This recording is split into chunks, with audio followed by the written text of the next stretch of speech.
Hello everyone, it's Shane Kanto, your Wasteland reviewer, and I'm here to review The Last Gunfight, and this is a new action film from director James Bamford, who's just pumping out all of those straight-to-VOD action thrillers coming to you from Republic Pictures. And this one, yet again, starring Jon Voight, as well as Raid Sarabjad and Daniel Bernhard are probably the people that you might recognize here, and this is about a brutal underground tournament.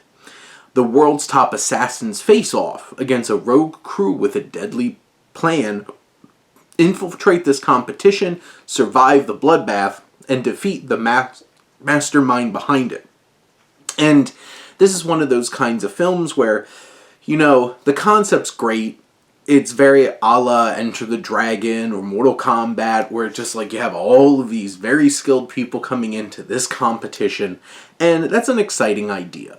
And here we have this rogue crew coming together because they have their motivations to take down this tournament, and Jon Voight's the patriarch of this whole gang of characters, and Jon Voight gives a fine performance here. He still has some of it left in the tank, and he's one of the more charismatic performers in the film. And Raid Zerbedzija, who you've probably seen pop up in quite a few things, whether it's Eyes Wide Shut or Mission Impossible 2 and stuff like that. He's the antagonist, he's the one behind this whole thing, and these two veteran actors playing against each other, it works. And then you have somebody like Daniel Bernhard, who's one of these assassins who you've seen him in John Wick, and The Matrix, and Atomic Blonde, and he's been a stunt performer, and he really brings the goods here. The biggest takeaway from this film is that it has really great choreography, fun stunt work, and some rock-solid action. A lot of in-camera, long takes, slow-mo, you got it. If you're in it for the action, it's there. The rest of the film is very bloated, overly convoluted, ridiculous, ludicrous, twists and turns, people being involved in this and that, and double agents, triple agents, all of this ridiculousness to try to shake things up narratively and keep the audience on edge. This film feels lower budgeted. It's like obnoxiously lit.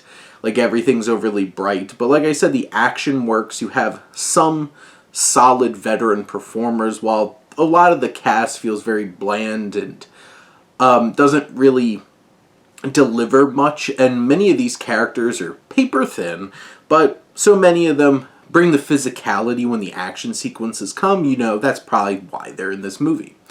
And, you know, it feels like it wraps up a little too clean. It tries to give like that Ocean's 11 kind of ending where it's just like, but wait, this is how we made this all happen. And, you know, it just has this vibe where it's like, this is all slapdash thrown together, but they put something together to wrap around these action set pieces to give it some kind of narrative, and you throw in a couple of veterans to anchor it down. And is this a really good movie or okay movie? Not really. There's a lot of flaws here. But if you're in it and you want to watch some cool action, this has some. And, you know, it's not a big... It's like an hour and 30 minutes without credits, so it's not a big investment of time either. But those are my thoughts on The Last Gunfight. Let me know what you think, and let's talk some movies. But thank you as always for tuning in and supporting your Wasteland reviewer.